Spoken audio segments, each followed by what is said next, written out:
Hello, everyone, and welcome back to the Brace Football Podcast. My name is Kiran Rao, and today I won't be joined by Shaman Deshpande, but instead a friend of the show, Alexi Poke. Hello, everybody. Very happy to be here on the brace. I think I'm going to start making more frequent appearances from now on, so you'll hear more from me. Yeah, we're honestly very excited to have Alexi on board, our very own resident for French football and everything across Europe. So, Alexi, how about you give the listeners a brief idea of how it is you got into football and what it is you really enjoy about the sport? How I got into football. Started playing when I was a little kid, starting following Lille, the greatest team in France. Although we're not doing extremely good at the moment, but that's fine. We'll get better. Yeah, I started playing, watching a lot, following a lot. I've been following Lille my whole life. Watching a lot of international football too, so very stoked for the World Cup coming up, and yeah, that's about it. Sounds good. We'll definitely be looking forward to getting your expertise on the World Cup with France looking to make a huge impact there. Yes, we're gonna destroy everyone. Oh, very confident. I like it. Let's get straight to the content. We've seen that the Champions League happened the last weekend. Unfortunately, it wasn't a very good time for myself. Um, but there were a lot of huge talking points that I would like to cover with you guys today. One of them definitely being the clash between Ramos and Salah. We knew that Mo Salah would be a very important part of this match, and Salah, quite cynically, I feel, taking him out of the game early on. Alexi, what were your opinions on that? I like Ramos. I know a lot of people don't for I mean now even more obvious reasons, but I think he's still is I think the best center half in the world right now. I think it was a fair challenge. They both went for the ball. It wasn't like malicious. Uh, it wasn't he wasn't trying to injure, I think, Salah. Yes, he kept his arm locked, and that led to Salah falling and dislocating his shoulder. But if you look on the replay, you can make the argument that it's Salah who started the contact and who put his arm across Ramos first. So yes, it was a rough challenge. I think it was totally fair though. Yeah, I mean, I feel like it was a fair challenge. I mean, it was a fair go at the ball from Ramos initially to sort of keep Salah off the ball because I'm sure Zidane must have told them that Salah's definitely the danger man and keeping him on the ball for too long is spells trouble for Real Madrid. But I feel like originally going into that challenge, Ramos isn't really the most adept at kind of gauging those one-on-one tackles, especially against a pacey player. I mean, I was talking about before the game, and I would pick Salah any day of the week to beat Ramos in a one-on-one situation, surely just from his pace. And so Ramos couldn't have let Salah get past him in that situation. And I think towards the end, that little twist of the hip to kind of bring Salah down after locking his arm in was quite deliberate. And honestly, it changed the tie completely. After which Liverpool didn't really have much chance, even in that first half, and obviously Madrid going on to win. I think for sure the little twist like you mentioned is totally deliberate and like no one's gonna agree the opposite. But I think it was never meant to like injure the guy. Like you know I mean Ramos been known to well be very pretty like not violent but pretty offensive at times and when he wants to injure the player and like or stop the play at least you know it like I mean, he's going to tackle like 2 feet off the ground, and it's not going to be subtle. And he's not known for that, and I don't think he wants to be. Also, the point you made about like Salah, like beating Ramos and like just in terms of speed, I think he knows that too. That's why he doesn't. That's why he doesn't let the players like outspeed him. That's why he makes the foul before they can run away. And that's why he's I think one of the best in the world because, or if not the best in the world right now, because he knows who can beat him how, and so he doesn't let them beat him in that way. If that makes sense. Yeah, he's definitely a born winner, and unfortunately, the scenes of him sort of snickering with the referee on the side there after Salah goes off injured doesn't really bode well for his case. Yeah, it's right when you look at that like footage right after the foul, that's for sure. But I don't think it was anything malicious from him. So another hot topic after the game was obviously regarding the man of the game, Loris Karius. He pretty much handed Madrid their 13th Champions League trophy on a golden platter. I think he's now every Madrid fan new favorite player. So, what you as a Liverpool fan, what do you think should be the next step in his career?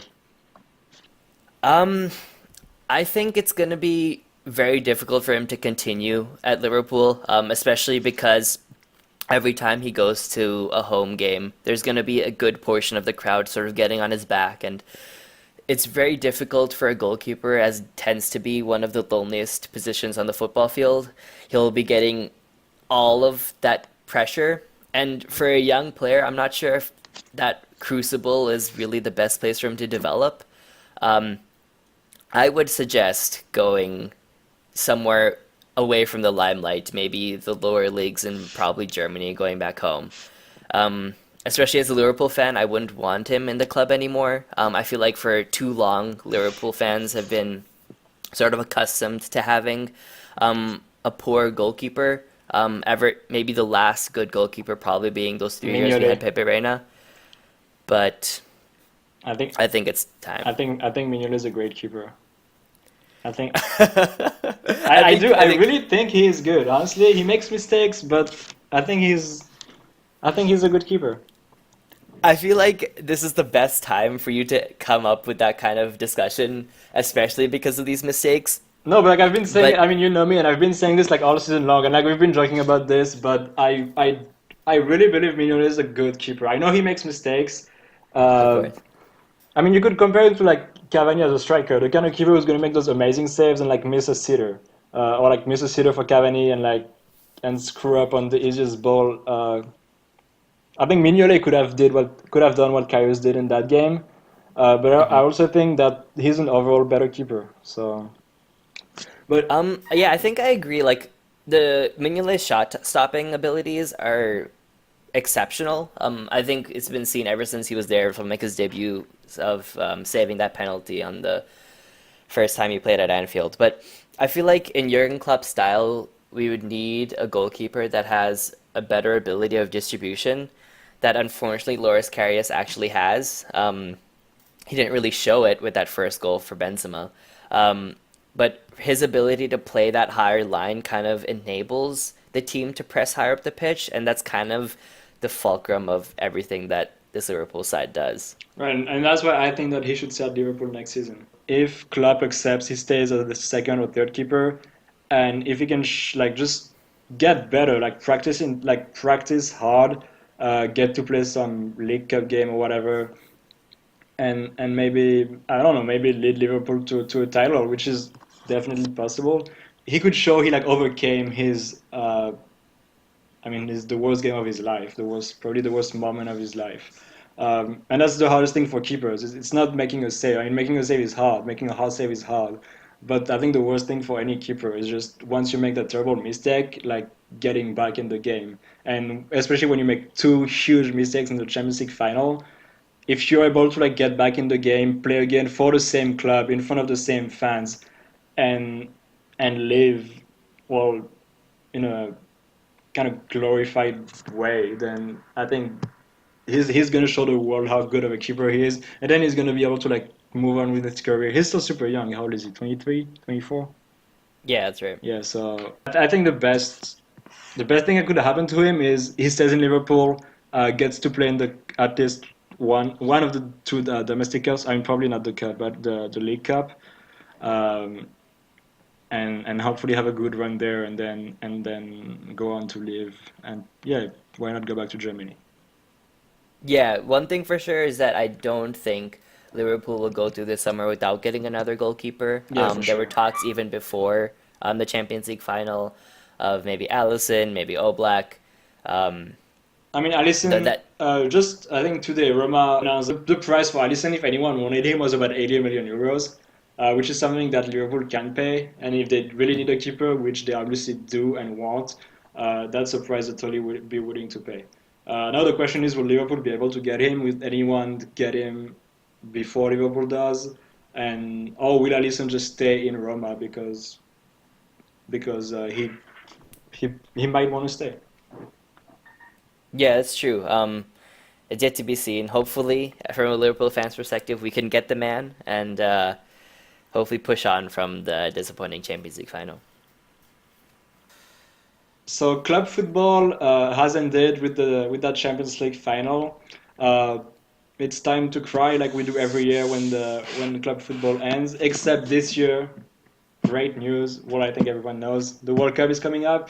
I am personally very excited about it. Um, so who do you think who's your favorite to win the World Cup? Do you think like me that France is just gonna swipe it and just easily beat all of his opponents.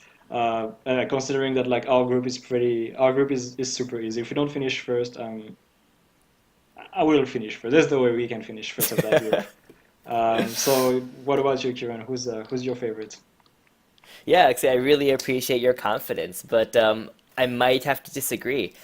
I feel like it might be Brazil who ran away with it this time. Ooh, I think the fairy tale will come true, but to truly get an understanding of the upcoming World Cup and to get to really know what is going to be happening in Russia, you'll have to come back next week for the Braves Football Podcast. That's it for this week on the Brace Football Podcast. Unfortunately, I know you all are missing Shaman Deshpande, but for our listeners on the west coast of the United States, please look out for him. He'll be in the California and the Portland, Oregon area, so do look out for him. Um, but Alexi, thank you so much for joining me. I hope you enjoy it. And as a gift, I'll be giving you the sign off for your first ever podcast. So take it away. well, thank you very much. Yeah, I had a great time for this first time, and I hope many more to come. Thank you very much for listening. Don't forget to subscribe or share or like or whatever you're listening this on, and we'll see you next week.